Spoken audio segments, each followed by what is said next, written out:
you wanted the best, you've got the best podcast, the hottest podcast in the world. The Chris Vos Show, the preeminent podcast with guests so smart you may experience serious brain bleed. The CEOs, authors, thought leaders, visionaries, and motivators.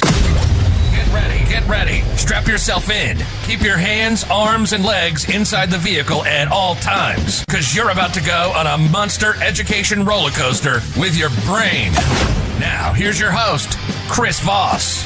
Hello, Chris Vos here from the ChrisVosShow.com. Ladies and gentlemen, welcome to the big show. As always, the Chris Vos Show family is the family that loves you, but doesn't judge you, at least not as harshly as the rest of your family, because, they just don't love you as much as we do.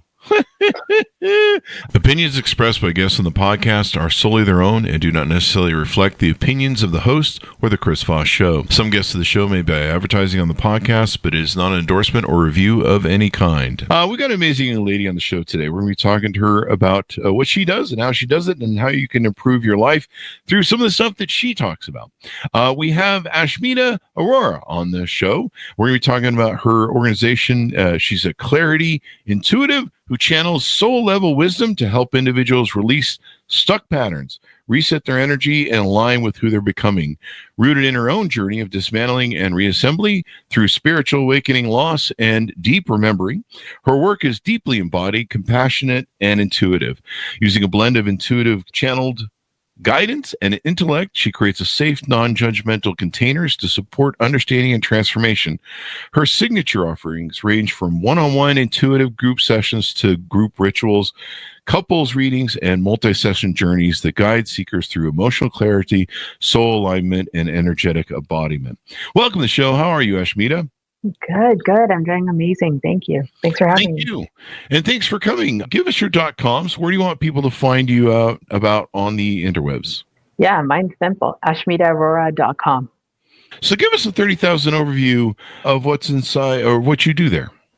Yeah, so my website has all of my offerings up on there. And essentially what I do is help people that are in transition in their life. Like, so if they're going through a divorce, if they're going through some sort of a heartbreak, grief, guilt, any type of heavy emotions, and I help them see the silver lining and the energetic patterns that are wanting to come through in their life and help them understand it on a deeper soul level.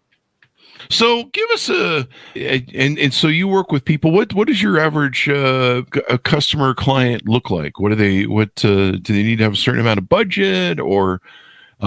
It really ranges. Right now, there's an uptick in just individuals that they've obtained a certain amount of societal success in their life, yet they're finding quite a bit of emptiness in their personal lives, in their actual self-fulfillment. And so I've been noticing more and more, it's people that have a certain level of education, that are working in jobs that we would consider successful, people in society, and yet they are feeling empty. Something's missing, something's shifting inside of them that they can't necessarily make sense of. It's kind of like that, the old idea of everything looks good on the outside, but doesn't feel right on the inside. Oh. And that's kind of more of the clientele as of late. But then there's also a good amount of people that have just been living with heaviness for so long and they don't want to live with it anymore. So I help them transmute it by understanding it and being able to come to it from a place of gratitude. Coming from gratitude is a great place to deal with things. And in the work that you do different sessions, I guess. I see different sessions you have available on your website. How does that work? Yeah, it really depends on the individual, what level of transformation they're ready for and aligned with. And so some of the heavier sessions are compact. So they're almost like these intensives that I have them go through. And it can look different for all individuals.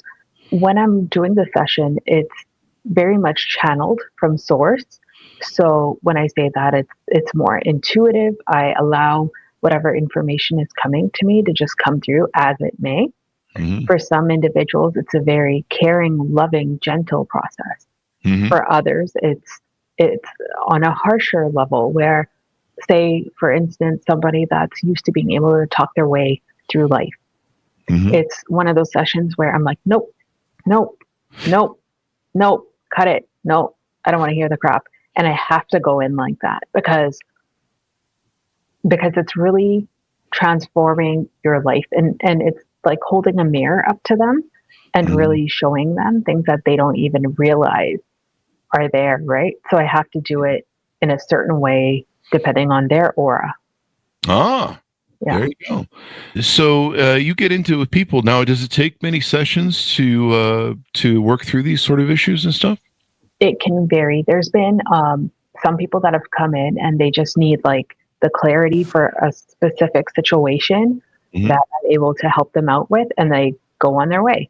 And then there's other people that will take the information and really have to sit with it before going to the next part, because it's, like I said, it's very deep. It's not a surface level change. And that's why actually some of my programs, because of the level of energetic work it takes me and takes them, I have to put an application in, because a lot of times they don't necessarily understand whether or not they're at that threshold yet themselves. And so why do people have a lot of these emotional issues and stuff? What do you think gets them stuck? You know, they're not going to grow until you get stuck. You don't I say it like this: there's contraction and then there's expansion. And when you're in alignment with what you're meant to be doing, you're in this state of expansion. And when you're out of alignment, you're in a state of contraction. And there's only so much you can contract to where you combust. And something needs to kind of shift. And that's why a lot of people in our society right now are going through these issues with depression, anxiety. Like it's a breaking point for a lot of people to take note of not being okay, because there's only so long. But I also come from the belief that there's no real healing, because nobody's really broken. These are just things that our soul, challenges that our soul wants us to experience so we can grow from it. And so they're not bad at all.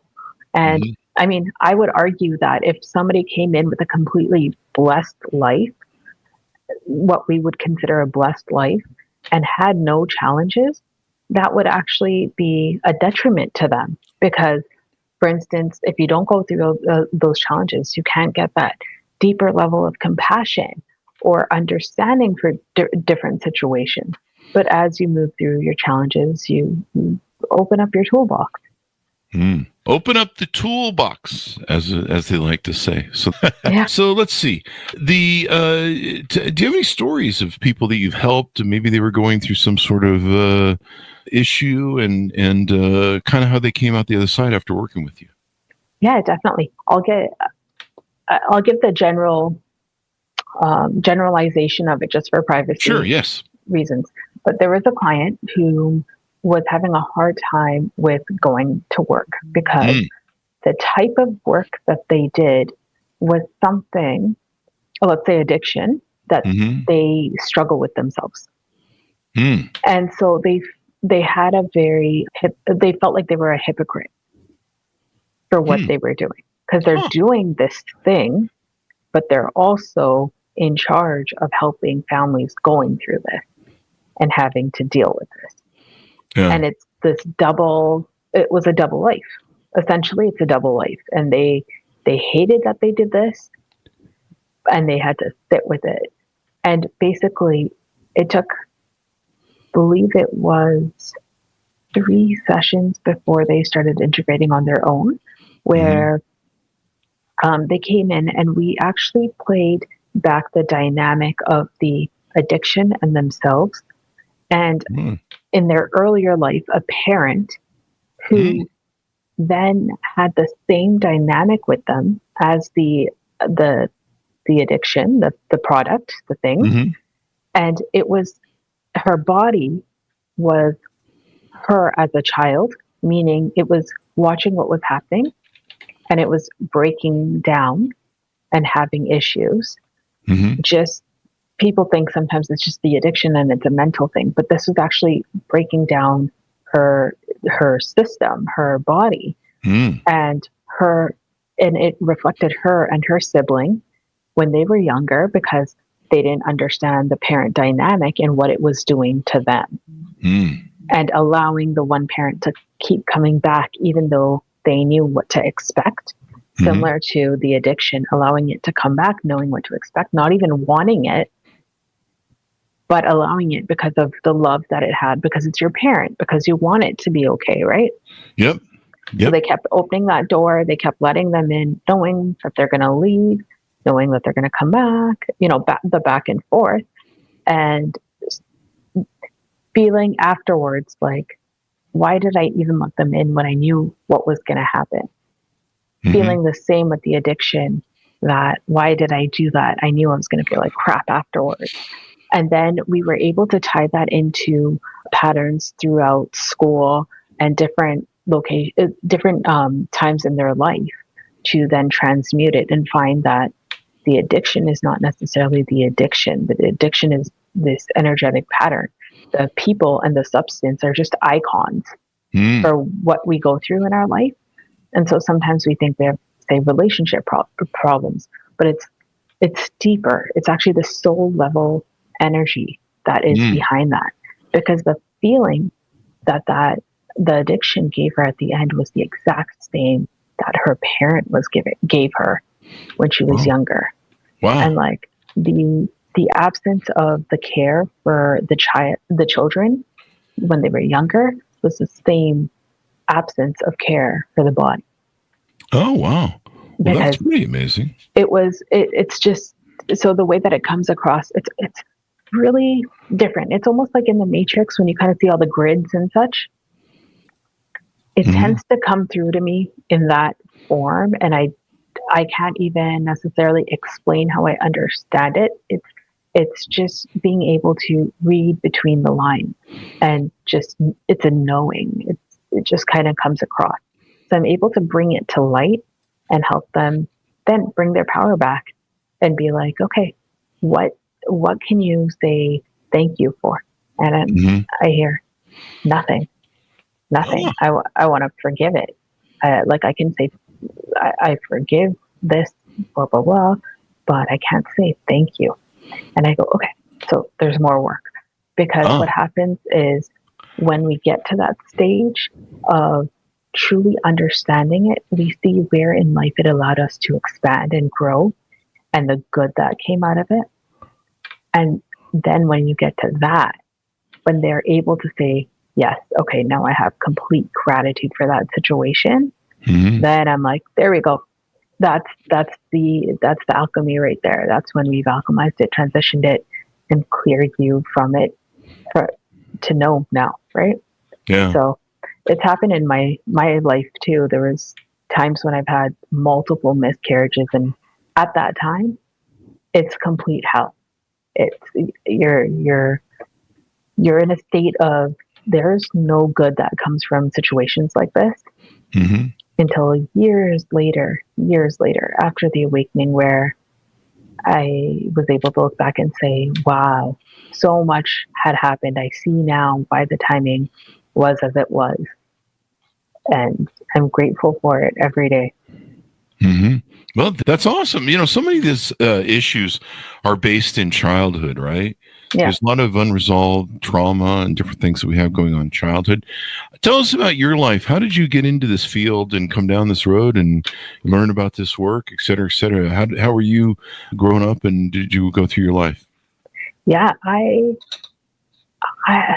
mean, the work, I can't say I went into it necessarily willingly, because I think in school, when they ask you what you want to be when you grow up, it can't really be like a clarity intuitive and want to be able to read energetic patterns.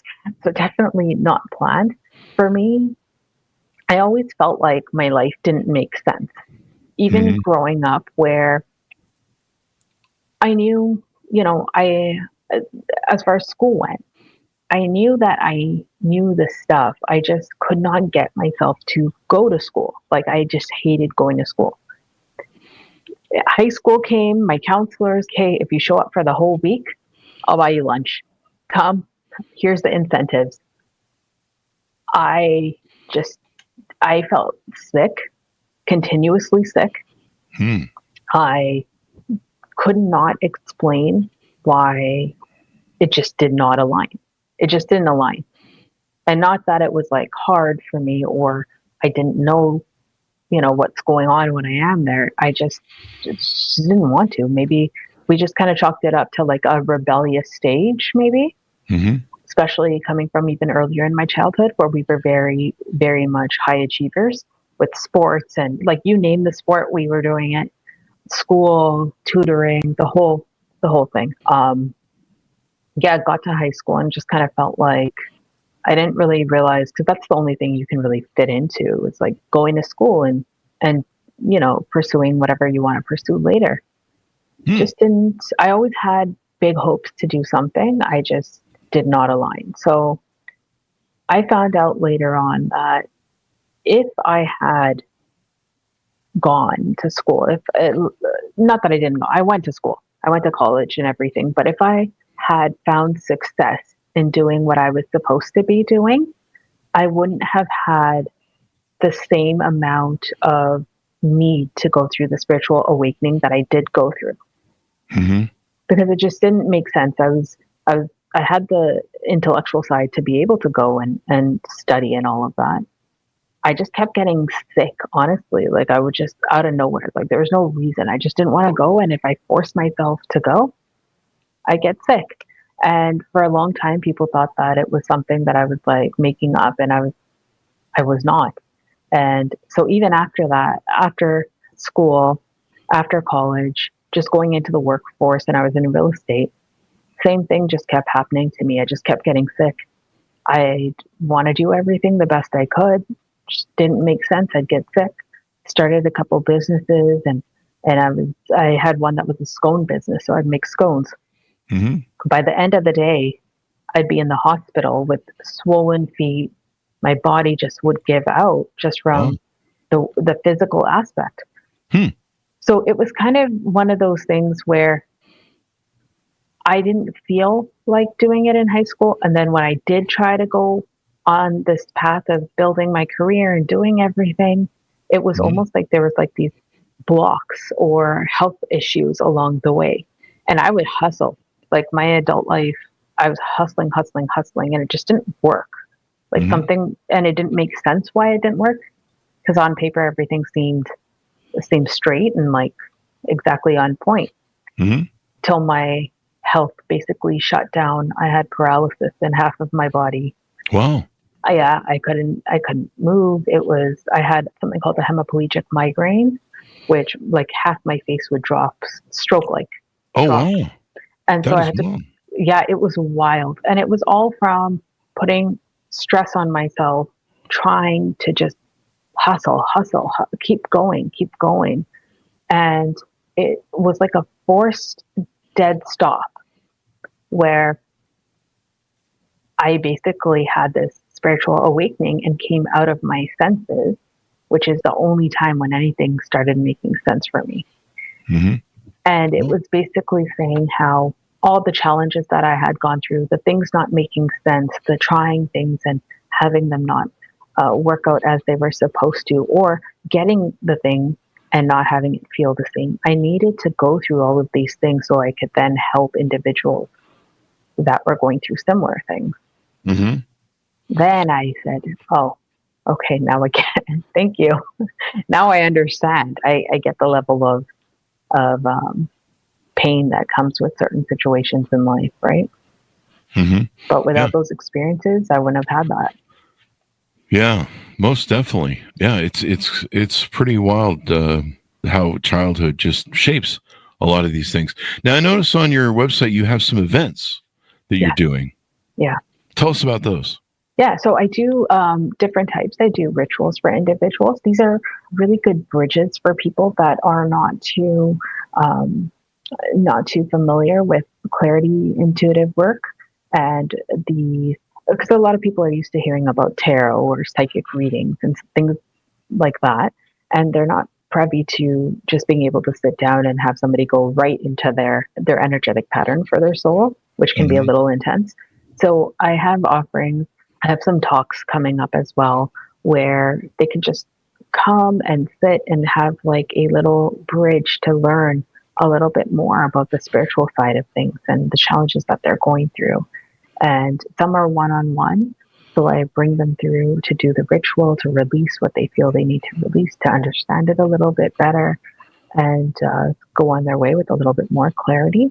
And some of them are talks. So they come and sit with me, and I'm able to talk to them about things like, I have one coming up that's about the ego and how when I let the grip of my ego let go, that I was able to hold its hand willingly. Yeah. So really just, taking my experiences and seeing who needs to hear about them and who resonates with them, and allowing them to go deeper into their journey as well. As we go out, anything else we want to talk about or promote while we're on the show? No, I've got my website. If it resonates, then feel free to reach out. I'll be more than happy to kind of give you an introduction to more of what I do and what I could do for individuals that are looking for a deeper personal lifelong journey transition that they want to go through, or that they feel like they've just had gone through. I can help them make sense of that a little bit more. But really, I would say the biggest thing when we talk about aligning with our soul purpose is just to follow our inner compass, which is knowing what makes us feel contracted and what makes us feel expanded in this life, and allowing it to just flow. Yeah, not doing things out of the fear, the guilt, and the obligation. Those are three of the main aspects that I found in my work that really make people contract and go off the path. It might work for a little while, but only for so long, Well, to give people your .coms as we go out and final pitch out, how can they onboard with you? How can they reach out and find out more? Yes, absolutely. Everything they'll need to know is right on my website at ashmitaaurora.com. And that's ASHMITAARORA.com. And they can go on there and go through situations in their life. I've got a bunch listed out, and as well as recommended services. It's all on there. Well, thank you very much for coming on the show. We really appreciate it. Thank you, Ashmita. Thanks for having me. Thank you. And thanks, Ronus, for tuning in. Go to goodreads.com/Chris Vos, LinkedIn.com/Chris Vos, Chris Vos 1, the TikTok, and all those crazy places on the internet. Be good to each other. Stay safe. We'll see you next time. And that